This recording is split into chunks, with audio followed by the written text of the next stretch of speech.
Welcome back to the channel. We tell the real stories behind the biggest business rises and falls in American history. The stories that go deeper than the headlines and get to the truth of what actually happened. If you are new here, hit that subscribe button right now because you are going to want to be here for everything we have coming. Picture this. It is 1987. A small coffee roasting company in Seattle, Washington with just 17 locations is about to be taken over by a passionate, obsessive, borderline fanatical coffee lover who had a vision so audacious that almost everyone around him thought he was completely out of his mind. His plan was simple. He wanted to bring the Italian espresso bar experience to every city, every suburb, and eventually every corner of the entire world. He wanted to create a third place, somewhere between home and work, where people would willingly pay $3, $4, $5 for a cup of coffee at a time when most Americans were perfectly happy with a 50-cent cup from a diner. Everyone told him it would never work. He did it anyway. And for 2 decades, Howard Schultz built what became arguably the most successful retail brand in the history of the world.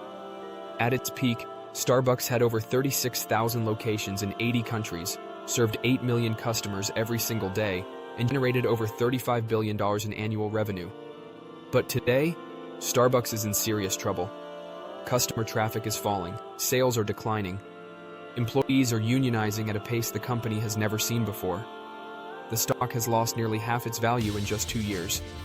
And the brand that once felt like a warm, welcoming escape from the world now feels to many customers like an overpriced, overcomplicated, understaffed shadow of what it used to be. So what happened between those two moments? That is exactly what we are going to find out today. The rise. To understand where Starbucks is today, you have to understand just how extraordinary its rise actually was. Howard Schultz did not found Starbucks. He discovered it.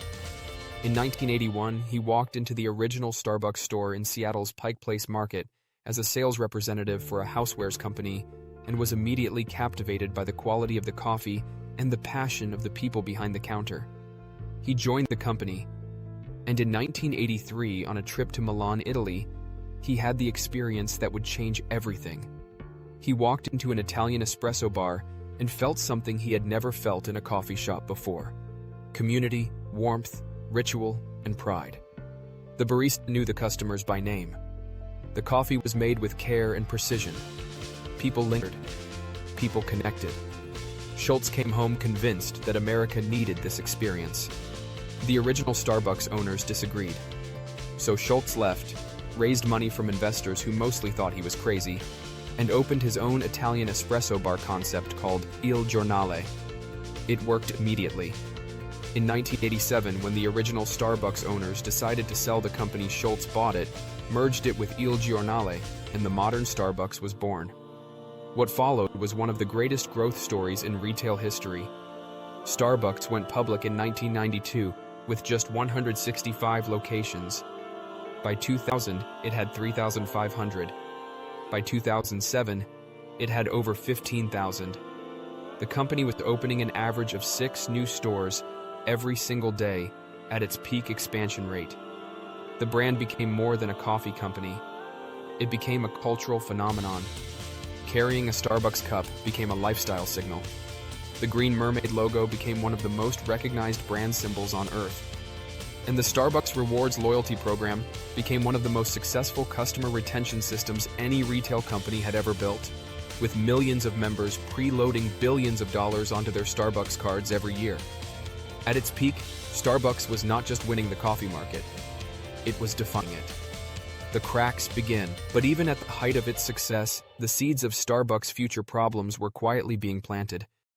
The first warning sign came in 2007 and 2008. Schultz himself, who had stepped back from day-to-day operations in 2000 to become chairman, wrote a now famous internal memo warning that Starbucks had grown so fast and so focused on expansion that it had begun to commoditize the very experience that made it special. He wrote that the drive to add drive-thrus, automatic espresso machines, and faster service had stripped the theater and romance out of the coffee-making process. That walking into a Starbucks no longer felt like walking into a special place. It felt like walking into any other fast food chain. That memo was leaked to the press and became a defining moment in Starbucks history because it revealed that even the founder could see the brand was losing its soul. When the 2008 financial crisis hit, Starbucks was caught dangerously overextended. Customers who had happily paid $5 for a latte suddenly started questioning whether they could justify that expense in a recession. Sales dropped. Traffic declined. The stock fell by more than 70%. Schultz came back as CEO in 2008 and launched one of the most celebrated corporate turnarounds in business history. He closed 900 underperforming locations. He retrained every single barista in America simultaneously, actually shutting down all US stores for a single afternoon to do it. He refocused the brand on quality, community, and the original experience that had made it great. And it worked. Starbucks roared back. Revenue grew.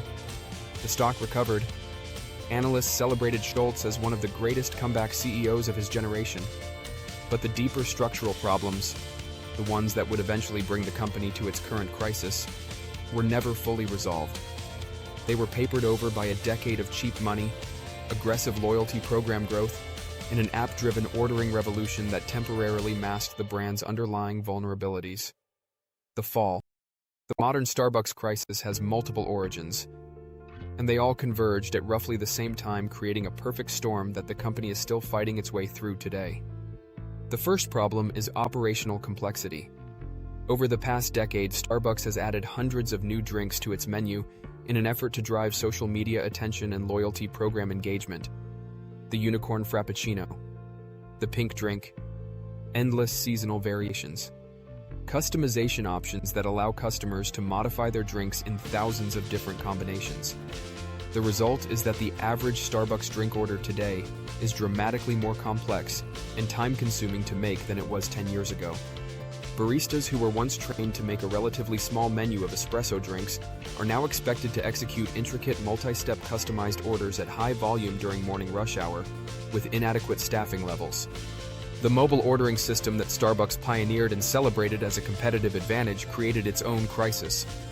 When customers could order ahead on the app and skip the line, it drove a massive surge in order volume that the physical store infrastructure and staffing levels were never designed to handle. Baristas became overwhelmed. Wait times exploded.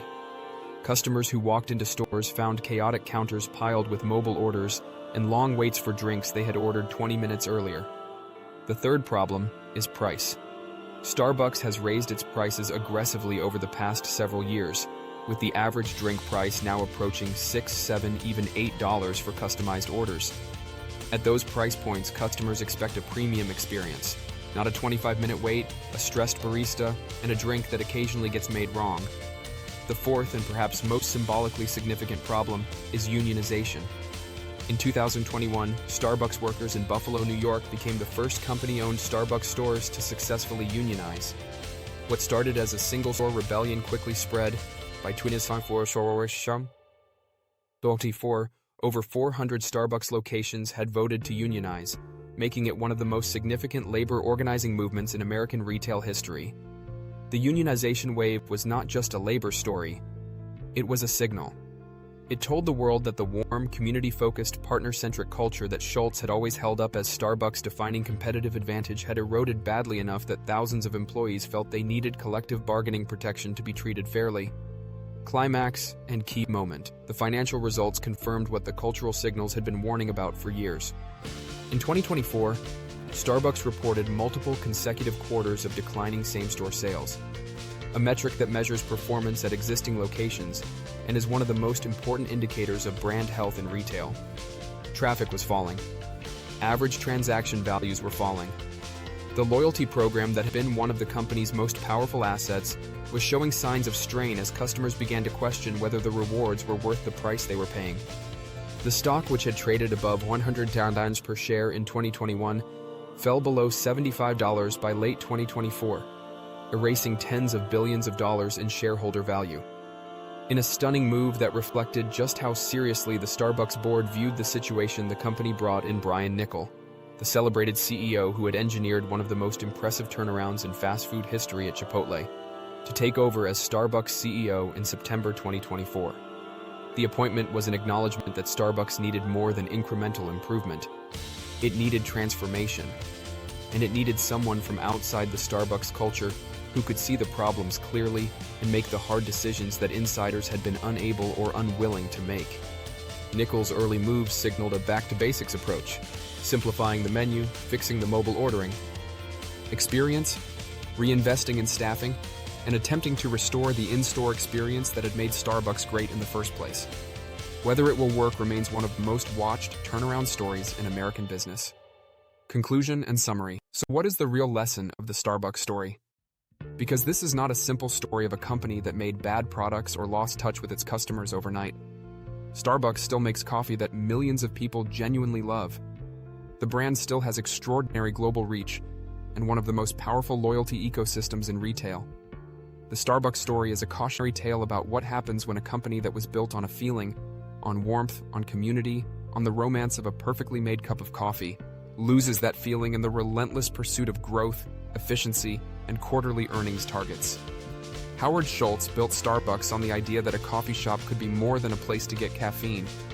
It could be a place where people felt seen, welcomed, and at home.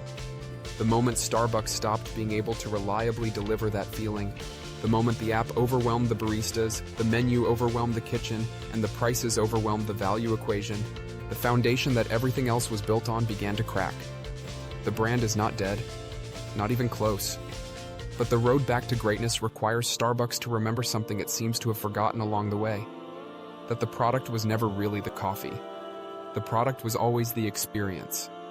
The story of Starbucks is still being written.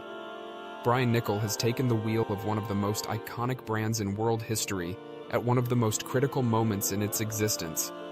Whether this becomes a legendary comeback story or a cautionary tale of irreversible decline is something we will be watching very closely on this channel. And honestly, I want to hear what you think. Have you noticed Starbucks declining in your area? Do you still go as often as you used to?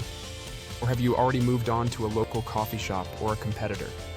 Drop your thoughts in the comments below because I genuinely read every single one and your perspective matters. If this video gave you value, please hit that like button right now. It takes 1 second, and it helps this channel reach more people who love stories like this one. And if you are not subscribed yet, what are you waiting for? Hit that subscribe button and ring the notification bell so you never miss a video. We are covering the biggest rise and fall stories in American business every single week, and I promise you the ones coming next are just as fascinating as this one. Stay curious, stay informed, and I will see you in the next one.